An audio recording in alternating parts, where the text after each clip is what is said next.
4. 10 jours plus tard, leurs amis firent en leur honneur une soirée d'adieu dans cette même chambre. Pacha et Lara avaient tous deux terminé leurs examens, tous deux de manière aussi brillante. On leur avait proposé à tous deux la même ville de l'Oural. Ils devaient partir le lendemain matin. De nouveau on but, on chanta, on fit du bruit, mais cette fois il n'y avait que la jeunesse. Derrière la cloison séparant le logement du grand atelier où étaient réunis les invités, s'entassaient les 2 malles d'osier de Lara, une valise, une caisse pleine de vaisselle et quelques sacs dans un coin. Ils avaient beaucoup de bagages. La plupart devaient être expédiés le lendemain en petite vitesse. Presque tout était empaqueté, mais il restait encore à faire. Dans la caisse et les malles ouvertes, il y avait encore de la place. Lara, de temps à autre, s'apercevait d'un oubli, retournait derrière la cloison et bouchait un trou dans une malle. Pacha était déjà là avec les invités quand Lara, qui était allée chercher son acte de naissance et d'autres papiers au secrétariat de la faculté, revint, accompagnée du portier, avec de la taille et une grosse pelote de forte corde pour élinguer la cargaison du lendemain. Lara congédia le portier, fit le tour des invités, donnant une poignée de main à l'un, embrassant l'autre, puis alla se changer derrière la cloison. Quand elle revint, tous battirent des mains, poussèrent des cris, puis on prit place et le tapage recommença, comme au jour du mariage. Les plus entreprenants versèrent de la vodka à leurs voisins. Une multitude de mains armées de fourchettes se tendit vers le milieu de la table pour attraper du pain et choisir quelques morceaux dans les plats. On pérora, on cancana en s'arrosant le gosier, et on fit de l'esprit à qui mieux mieux. Certains s'enivrèrent rapidement. « Je suis morte de fatigue, dit Lara à son mari assis à côté d'elle. Et toi, tu es arrivé à faire tout ce que tu voulais ? Oui. Et je me sens quand même merveilleusement bien. Je suis heureuse. Et toi ? Moi aussi. Je suis content. Mais on en reparlera.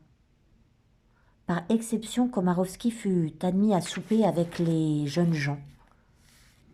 À la fin de la soirée, il voulut dire qu'il serait quand même un orphelin après le départ de ses jeunes amis, que Moscou deviendrait pour lui un Sahara.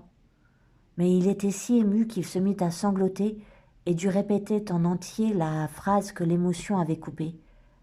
Il demanda aux Antipov la permission de correspondre avec eux et d'aller leur rendre visite à Yuratine, leur nouvelle résidence, au cas où ils ne supporteraient pas la séparation.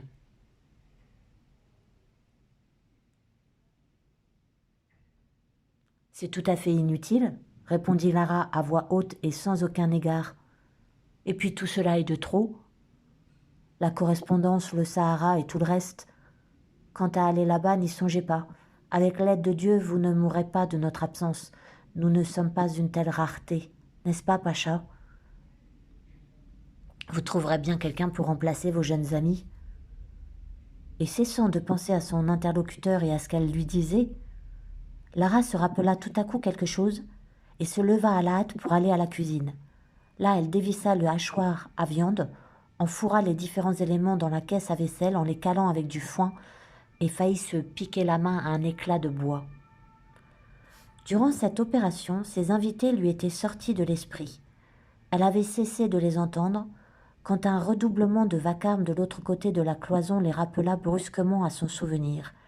Et Lara songea à l'empressement que mettent toujours les gens ivres à feindre l'ébriété, avec d'autant plus de platitude et de complaisance qu'ils sont plus ivres.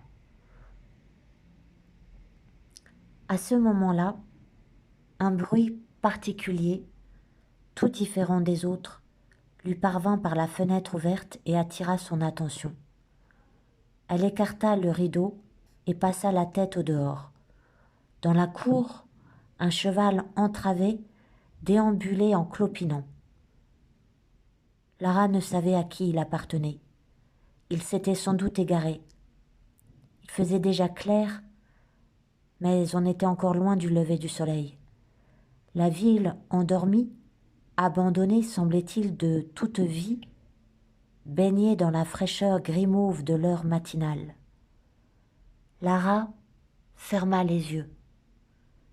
Dieu sait dans quel coin perdu, dans quel enchantement campagnard,